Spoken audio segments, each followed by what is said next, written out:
Barca are in trouble. Yes, they are in trouble. And now, when you think about important games in a season, their most important game coming up is not El Clásico.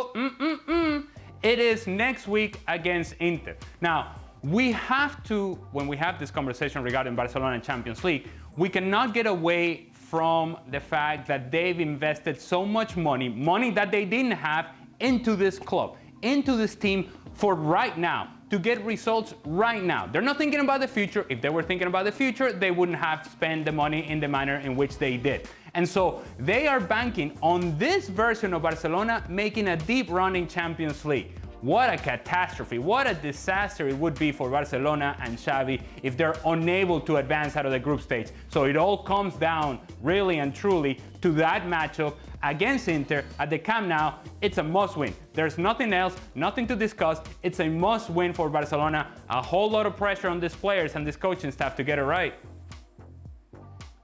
And it's incredible, isn't it? Well, and if you think it's going to be anything different next week, it'll probably be this game in the San Siro 2.0. I mean, it's going to be even more defending from Inter, even more backs to the wall, and as Robbo said, looking to have a really smart counter-attacking game. And that's going to be another test of how Barcelona break these teams down. And on tonight's evidence, they didn't do a very good job. It's going to be a huge game next week, Robbo. It certainly is. It's going to be a massive game. It's going to be a massive game against Bayern when Bayern come to Barcelona, because they're still going to need something from that game, probably, because already Inter are going to get 9 points out of this group without anything else. I think the problem is that when you're trying to play on the front foot against the better teams, Inter in this group, obviously not Pilsen and Bayern, is that then you're asking questions of your defence. Right. Because you're exposing yourself. Yeah. You know, we've seen Man City do it, we've seen Liverpool do it, and it's not worked too well for them this year. But we've seen these teams, these good attacking teams, they leave themselves exposed at the back to 2-on-2 or 3-on-2s or whatever it is, and they take that risk. You look at this back four, I know they've got 1 or 2 injuries, you look at this back line, you look at that holding midfielder and Sergio Busquets and his age, there's not a lot of protection there. There's a lot of sleepless nights in that defence for Xavi at the moment. Do they get it done, Ali? I think they do, but Xavi's going to have to make critical decisions.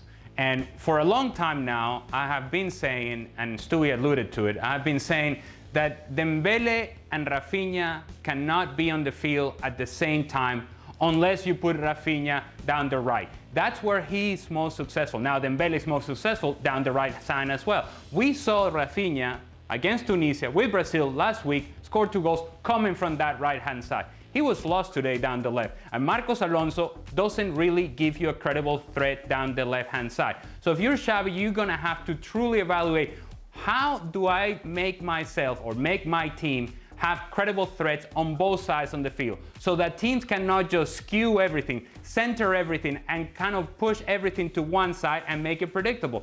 You have to be able to attack down both sides. Barcelona was unable to do that today and made it a whole lot easier for Inter to defend. So the decision on what happens with Rafinha, the decision on what happens with Marcos Alonso, the decision as to what happens in terms of what you do out of the midfield. Is Frank Kessie a better option for this sort of games? A guy that is actually willing to run inside the 18-yard box, gives you an option on set pieces as well, gives you an option on floated balls inside the 18-yard box, if that's the way you're going to play. Xavi's going to have to get all of those decisions right, and then they're going to have to get productivity from Lewandowski if indeed he gets service. I think Frank, you know, I've been saying for a couple of weeks now, I think Kessie gives that midfield a better balance. Pedri's obviously a sublimely talented, skillful player. Busquets' experience, and Kessie, as Ali mentioned, a little bit of everything. Right. Can defend, can pass, tackle, get in the box, and he can score goals. I think Gavi at the moment, certainly in the last 2 games, for some reason, I don't know what it is, but he wants to fight everybody on the planet. Yeah. He's running around and he's getting in people's faces, and he did it at the weekend against Mallorca. I can't remember, I think he might have took him off at the weekend because he was going to get sent off. Took him off again tonight. He was charging after players, and he's a young guy, and I understand, but I just feel that at the moment this midfield needs something a little bit different. Did Barca get out of this group, Robbo? I think they will. I think they're going to beat Inter next week. They'll beat Victoria Pilsen, and I think they might get something out of the Bayern game. And that should be enough if Bayern Munich beats Inter Milan. So I think they will get out the group. They're good enough to get out the group. It wasn't a good day today. I think Xavi will get it right next week, and they'll be in the stronger position. Well, thank you very much for watching ESPN on YouTube. For more sports highlights and analysis, be sure to download the ESPN app. And for live streaming, premium content, and let's not forget as well, ESPN FC 7 days a week. Subscribe to ESPN Plus.